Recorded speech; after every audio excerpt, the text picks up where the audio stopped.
जानने से हमें पता चलता है कि XYZ पर्सन को गैस्ट्राइटिस हो गया है या फिर स्टमक अल्सर हो गया है, तो फर्स्ट थॉट सब लोग के माइंड में यही आता है कि ये तो बाहर का खाना खाते थे या फिर ये बहुत ज़्यादा स्ट्रीट फूड खाते थे, इनके हैबिट्स ठीक नहीं थे, इसकी वजह से इनको गैस्ट्राइटिस या फिर स्टमक का इशू हुआ है। Think only spicy food is not at all responsible for causing the gastritis. दूसरा मिथ है कि गैस्ट्राइटिस हो रहा है, गैस्ट्रिक इशू हो रहा है तो एंटी एसिड खाकर ठीक कर सकते हैं हम घर पर ही। कोई गोल्डन रूल बताने वाली हूँ, अगर आप किसी भी तरीके का एब्डोमिनल या स्टमक पेन को फील कर रहे हैं तो कुछ चीज़ें हैं जो आप अगर करेंगे इमीडिएट इफेक्ट से तो आप रिलीफ भी इमीडिएट इफेक्ट पे देख ही पाएंगे। जब भी कभी हम कोई डिजीज के बारे में बात करते हैं तो हमेशा आखिरी में कोई एक मेडिसिन एडवाइस की जाती है जिससे आपका जो डिजीज है वो ठीक हो जाए। बट आज मैं आपके साथ एक ऐसे डिजीज के बारे में बात करने वाली हूँ जिसका मेन कॉज या फिर जिसके होने का मेन कारण ही एक तरीके की मेडिसिन हैं। तो आज हम बात करेंगे आपके साथ गैस्ट्राइटिस, जिसे हम अलग लैंग्वेज में अगर बात करना चाहें तो स्टमक अल्सर्स भी बोल सकते हैं। साथ में मैं आपको बताऊंगी कि क्या कारण हो सकते हैं, उसमें किस तरीके के सिम्टम्स देखने को मिल सकते हैं। साथ ही साथ मैं आपको ये भी बताऊंगी कि अगर स्टमक अल्सर्स या फिर गैस्ट्राइटिस के कुछ सिम्टम्स दिख रहे हैं तो किस तरीके के फूड आइटम्स को कंज्यूम करना इमीडिएट इफेक्ट पे बंद कर देना चाहिए, और कौन से ऐसे फूड्स हैं जो आप सिम्टम्स को देखते ही खुद से स्टार्ट कर सकते हैं। और साथ में ये भी बताऊंगी कि ऐसी कौन सी मेडिसिन है जो इस तरीके के इश्यूज को बढ़ा रही है या फिर जिसके होने का कारण वो मेडिसिन खुद ही है। तो चलिए हम डिटेल में बात करते हैं आज गैस्ट्राइटिस यानी कि स्टमक अल्सर्स के बारे में। मेरा नाम है डॉक्टर सोनल भटनागर एंड स्वागत है आप सबका मेरे यूट्यूब चैनल पे डॉक्टर सोनल हेल्थ रिवाइवल। तो चलिए डिटेल में बात करते हैं इसी के बारे में।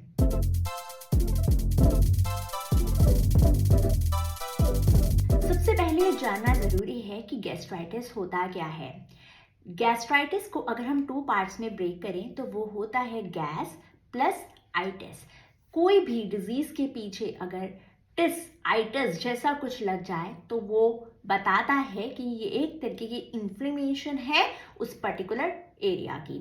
तो गैस्ट्राइटिस मीन्स कि जो आपकी स्टमक की लाइनिंग होती है उसमें किसी तरीके का स्वेलिंग या फिर इन्फ्लेमेशन हो गया है। अगर हम इसी से जुड़े हुए कुछ टर्म्स की बात करें तो वो होते हैं पेप्टिक अल्सर्स या फिर स्टमक अल्सर्स।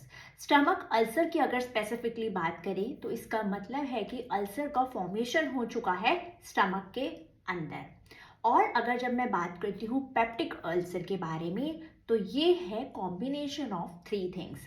जो आपकी फूड पाइप है जैसे हम ईसोफेगस बोलते हैं उसमें एक तरीके की लाइनिंग में इन्फ्लेमेशन आ जाना या फिर अल्सर का डेवलप हो जाना, या फिर आपका स्टमक हो सकता है एंड स्टमक से जो निकलने वाला फर्स्ट पार्ट ऑफ इंटेस्टाइन है जिसे हम ड्यूडेनम बोलते हैं वहाँ पे भी किसी तरीके की इन्फ्लेमेशन या स्वेलिंग दिखने को हम पेप्टिक अल्सर बोलते हैं।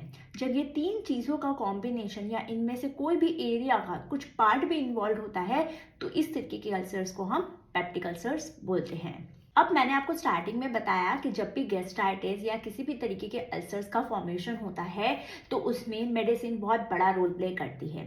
कोई भी पर्सन अगर बहुत लंबे समय से किसी भी तरीके के नॉन स्टेरॉइडल मेडिसिन ले रहे हैं उनको पॉसिबिलिटी हो सकती है इस तरीके के अल्सर्स को या फिर इन्फ्लेमेशन हो जाना स्टमक की लाइनिंग में। ये मेडिसिन जो हो सकती हैं वो एक तरीके की पेन किलर्स हो सकती हैं जो नॉर्मल लाइफ में हम रूटीन में जैसे कि आइबुप्रोफेन, नेप्रोक्सेन, इस तरीके की अगर कोई मेडिसिन हम बहुत लॉन्ग टर्म से कंज्यूम कर रहे हैं, हमें किसी भी तरीके का कोई बॉडी में पेन होता है एंड हम इस तरीके की medicine as a pain killer consume कर लेते हैं, और अगर हम इसे लॉन्ग टर्म तक कंज्यूम करते रहते हैं तो ये गैस्ट्राइटिस की कंडीशन को बना सकता है। अब ये तो एक फैक्ट हम सभी को पता है कि स्टमक के अंदर एक तरीके का एसिड होता है जो हेल्प करता है in the breakdown of the food, and हमारे मदर नेचर ने हमारे ये सेंसिटिव ऑर्गन को एसिड से प्रोटेक्ट करने के लिए एक तरीके की प्रोटेक्टिव लेयर दी है जिसे हम बोलते हैं म्यूकस लेयर। तो जब भी कभी इस तरीके का एसिड फॉर्मेशन बहुत ज़्यादा हो जाता है तो पॉसिबिलिटी होती है कि ये जो एसिड है वो म्यूकस लेयर को अफेक्ट करके इरोजन, लीजन बनाना या फिर किसी तरीके की अल्सरेशंस को फॉर्म कर सकता है। एंड ये जो इनिशियल फेज के लीजन है वो लेटर स्टेज पे एक तरीके का अल्सरेशन फॉर्म कर सकते हैं। अल्सर जब होते हैं तो उसके मेन कारण क्या हो सकते हैं?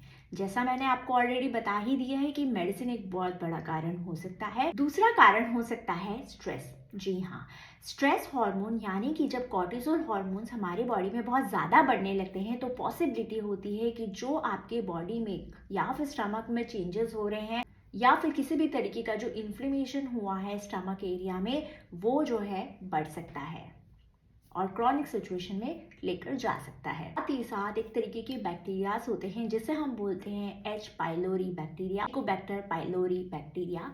ये जो बैक्टीरियाज हैं बहुत ज़्यादा रिस्पॉन्सिबल हो सकते हैं स्टमक लाइनिंग के इन्फ्लेमेशन को बढ़ाने के लिए। एंड अदर वायरसेस भी हो सकते हैं जो इस तरह की कंडीशन को बना सकते हैं। साथ ही साथ अगर मैं बात करूँ अदर फैक्टर्स की तो वो टोबैको का कंजप्शन, अल्कोहल कंजप्शन या फिर किसी भी तरीके का स्पाइसी स्ट्रीट फूड जो होता है वो भी इस तरीके की कंडीशन को बना सकता है या फिर स्टार्ट भी कर सकता है।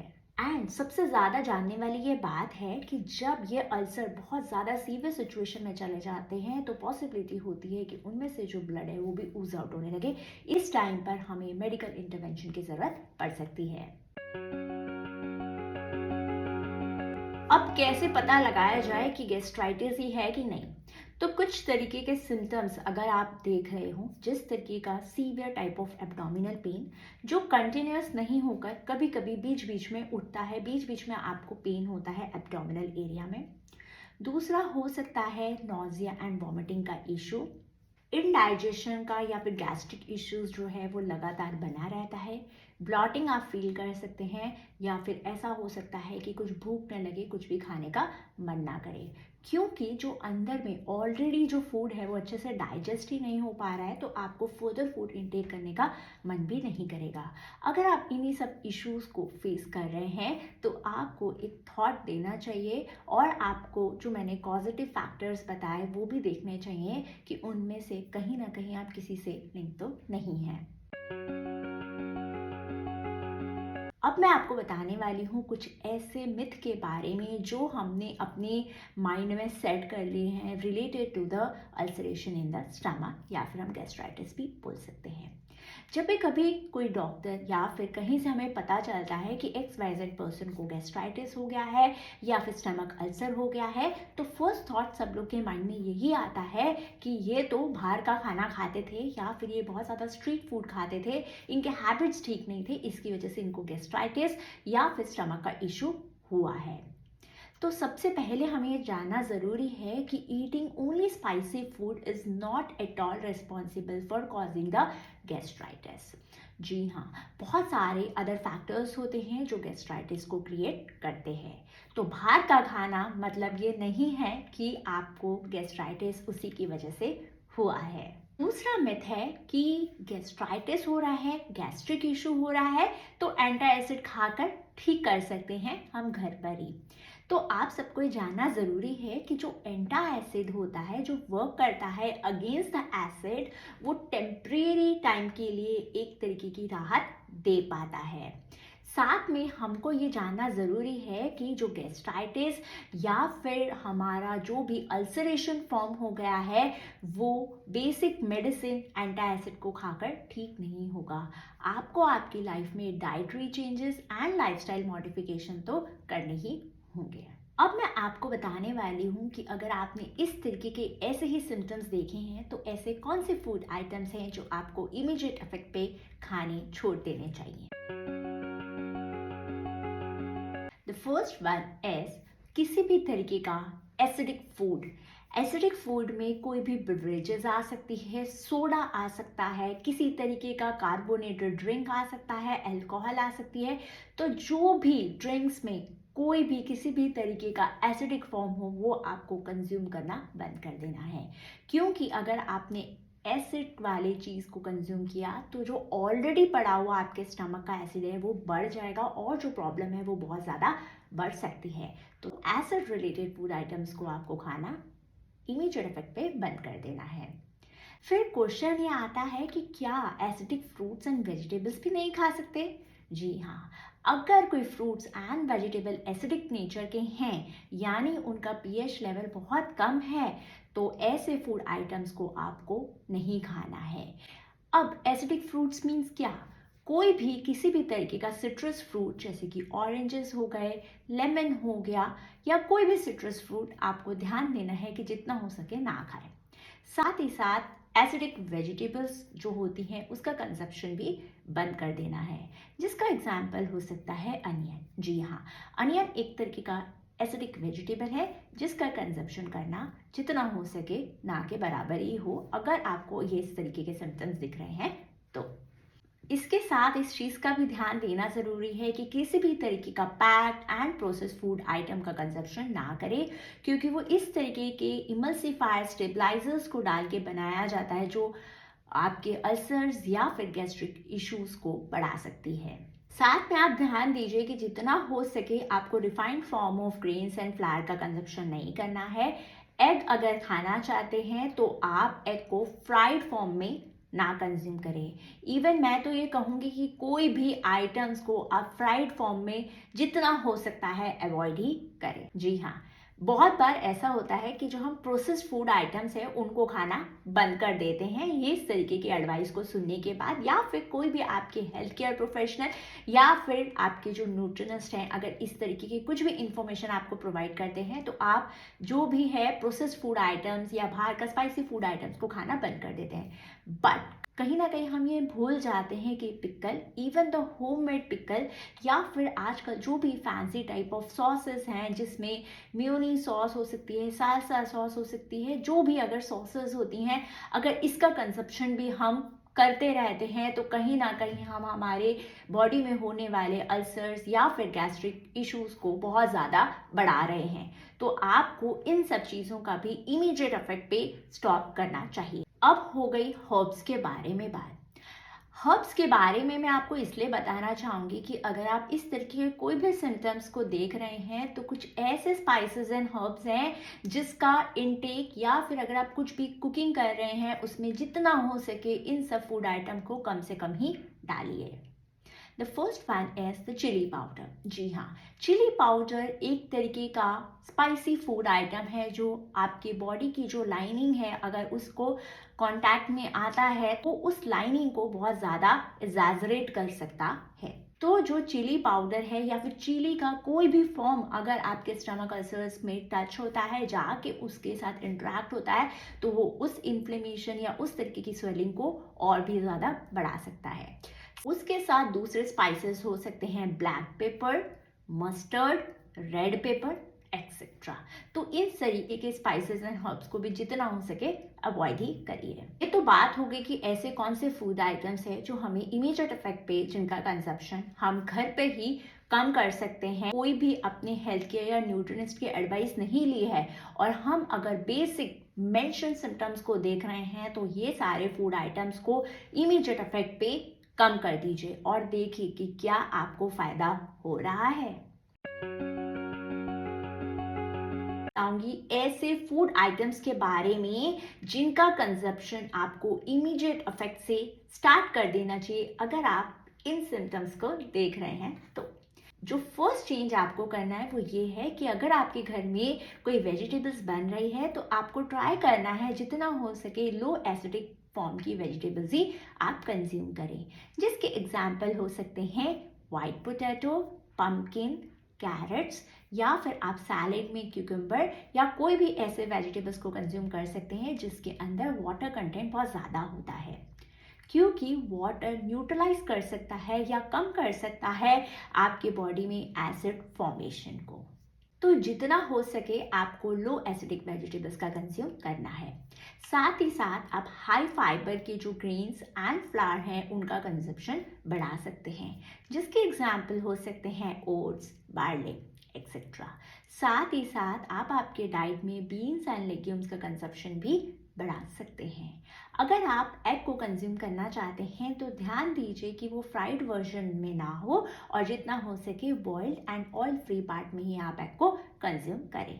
साथ ही साथ आप एक सूदिंग लिक्विड जिसे हम हनी बोलते हैं उसको भी आप अंदर उसका भी कंजप्शन आप इमीडिएट इफेक्ट से स्टार्ट कर सकते हैं, क्योंकि हनी बहुत ही ज़्यादा नरिशिंग इफेक्ट की होती है। जैसे ही आप हनी को कंज्यूम करते हैं वो आपके फूड पाइप से लेके पूरे एंड तक इंटेस्टाइन के एक soothing, healing and Kameng effect देती है आपके डाइजेस्टिव ट्रैक को। आप कोई भी गैस्ट्राइटिस के सिम्टम को नोटिस कर रहे हैं या फिर आप किसी भी तरीके का एब्डोमिनल पेन को फील कर रहे हैं तो हनी को इमीडिएट इफेक्ट पे खाना शुरू कर दीजिए। अगर आप नॉन वेजिटेरियन ऑप्शन देख रहे हैं तो आप लीन प्रोटीन को कंज्यूम कर सकते हैं, सी फूड को भी आप ऐड कर सकते हैं अपने डाइट में। और अगर आप मुझसे स्पेसिफिकली पूछेंगे कि किस टाइप का सी फूड, तो मैं आपको एडवाइस करूंगी कि आप शेलफिश को ऐड कर सकते हैं अपने डाइट में। अब मैं आपको एक गोल्डन रूल बताने वाली हूँ। अगर आप किसी भी तरीके का एब्डोमिनल या स्टमक पेन को फील कर रहे हैं तो कुछ चीज़ें हैं जो आप अगर करेंगे इमीडिएट इफेक्ट से तो आप रिलीफ भी इमीडिएट इफेक्ट पे देख ही पाएंगे। सबसे पहले आपको देखना है कि आपको 1 ग्लास ऑफ वाटर का इंटेक करना है एंड जो आपके नेक्स्ट ग्लासेस ऑफ वाटर का फ्रीक्वेंसी है उसको आपको बढ़ा देना है। साथ में आपको अगर हो सके तो वो ग्लास ऑफ वाटर में आप हनी को डाल सकते हैं, और अगर आप वैसा नहीं करना चाहते हैं तो आप 1 टीस्पून या 1 टेबलस्पून ऑफ हनी को डायरेक्ट कंज्यूम भी कर सकते हैं, क्योंकि जो हनी होता है उसके पास एक कामिंग, नरिशिंग प्रॉपर्टीज होती है। वो जैसे ही आप इंटेक करते हैं वो आपके फूड पाइप से आपके एंड ऑफ इंटेस्टाइन तक एक nourishing and Kameng effect provide करता है, जो किसी भी तरीके की होने वाली इन्फ्लेमेशन से बचा सकता है या फिर उसे कम कर देता है। जैसे कि अगर हमें कुछ चोट लग जाती है या फिर हमें किसी तरीके का कुछ बर्न हो जाता है तो हम उस पर मेडिसिन लगाते हैं to give the calming effect, या फिर हम आइस अप्लाई करते हैं to give the calming effect. Same way में आई विल एडवाइस कि स्टमक अल्सर्स के लिए अगर आप हनी खाएंगे तो आप एक तरीके का ऑइंटमेंट लगा रहे हैं आपके स्टमक लाइनिंग के इन्फ्लेमेशन को, या फिर आप बोल सकते हैं स्टमक अल्सर को। तो ऐसे सिचुएशन में हनी जरूर खाइए। साथ में आप कर्ड या किसी भी तरीके का प्रोबायोटिक फूड का इंटेक बढ़ा सकते हैं। कर्ड भी एक तरीके का कूलिंग इफेक्ट प्रोवाइड करती है एंड कर्ड के जो गुड बैक्टीरियाज होते हैं वो एक तरीके का गुड इन्वायरमेंट बनाते हैं, जिससे आपके स्टमक अल्सर्स या किसी भी तरीके की जो इन्फ्लेमेशन है वो कम हो जाती है। इसको मैं आपको एक एग्जांपल देना चाहूँगी। अगर हम कहीं बाहर जाते हैं, गिर जाते हैं या फिर रोड पे किसी तरीके की कुछ इंजरी लग जाती है तो सबसे पहले हमारा क्या रिस्पॉन्स होता है? To clean that area. Same way में अगर हमारे स्टमक में किसी तरीके की बैक्टीरियल ग्रोथ है या किसी तरीके का इन्फेक्शन क्रिएट हो रहा है या किसी तरीके की स्वेलिंग या इन्फ्लेमेशन है तो उस टाइम पे मैं एडवाइस करती हूँ कि आप कर्ड खाइए, क्योंकि कर्ड जो है वो आपके बॉडी में, वो आपके डाइजेस्टिव ट्रैक्ट में एक तरीके के गुड बैक्टीरियाज को फॉर्म करते हैं जो हेल्प करते हैं in reducing the bad bacteria. तो जो कर्ड है या फिर किसी भी तरीके का जो प्रोबायोटिक फूड है वो आपके डाइजेस्टिव सिस्टम या फिर डाइजेस्टिव ट्रैक्ट में एक तरीके का हेल्दी एनवायरनमेंट क्रिएट करते हैं, जिससे पॉसिबिलिटी हो सकती है कि फर्दर बैक्टीरियल ग्रोथ ना हो एंड जो हो भी गई है वो काफ़ी हद तक रिड्यूस हो जाए। तो मैंने कुछ प्रोबायोटिक ड्रिंक के वीडियोस बनाए हैं, जिसमें मैंने एक कोम्बुचा टी का वीडियो बनाया है। उस वीडियो का लिंक मैंने अपने इस वीडियो के डिस्क्रिप्शन बॉक्स में डाल दिया है, आप उसको ज़रूर रेफर कर सकते हैं। साथ ही साथ मैंने एक कैफे मिल्क का भी वीडियो बनाया है, उस वीडियो का भी जो लिंक है वो मैंने इस वीडियो के डिस्क्रिप्शन बॉक्स में डाल दिया है, आप उसको ज़रूर रेफर कर सकते हैं। तो मैंने आपको जो 3 चीज़ें बताई, first one is water, second is honey and third is curd और द प्रोबायोटिक फूड। तो अगर आप किसी भी तरीके की गैस्ट्रिक इश्यूज या गैस्ट्राइटिस या फिर कुछ भी स्टमक रिलेटेड पेन को फील कर रहे हैं तो आप ये 3 आइटम्स को इमीडिएट इफेक्ट में कंज्यूम करने लग जाइए। इसके रिजल्ट्स को देखकर आप भी हैरान रह जाएंगे। आप भी रियलाइज़ करेंगे कि यस, आपको इमीडिएट इफेक्ट पे हेल्प हुई है। ये मैं अपने एक्सपीरियंस के बेस पे आपको बता रही हूँ। मैंने अपने इस सेशन में आपको बहुत ही सिंपल फॉर्म में बताया ऐसा डिजीज़ जो होता ही मेडिसिन की वजह से है, यानी जिसका मेन कॉज मेडिसिन हो सकता है। साथ में मैंने आपको बताया कि क्या पॉजिटिव फैक्टर्स हो सकते हैं और किस तरीके के सिम्टम्स अगर आप देखें तो आप कुछ फ्रूट्स भी मैंने आपको लिस्ट आउट करे जिसका कंजप्शन आप बढ़ा सकते हैं अपने डाइट में। साथ ही साथ मैंने आपको ऐसे कुछ फूड आइटम्स बोले जिसको आपको इमीडिएट इफेक्ट पे स्टॉप कर देना है अगर आप इस तरीके के सिम्टम्स को देख रहे हैं तो। अगर आपको मेरा ये सेशन इंफॉर्मेटिव लगा है और आप चाहते हैं कि मैं इसी तरीके के और इंफॉर्मेटिव सेशंस आप तक लाती रहूं तो अपने फ्रेंड्स सर्कल में, रिलेटिव्स में इस वीडियो को फॉरवर्ड करना ना भूलिए। अगर आपको ये सेशन अच्छा लगा है तो लाइक, शेयर एंड सब्सक्राइब करना ना भूलिए। मिलते हैं नेक्स्ट सेशन में नए टॉपिक के साथ। Thank you.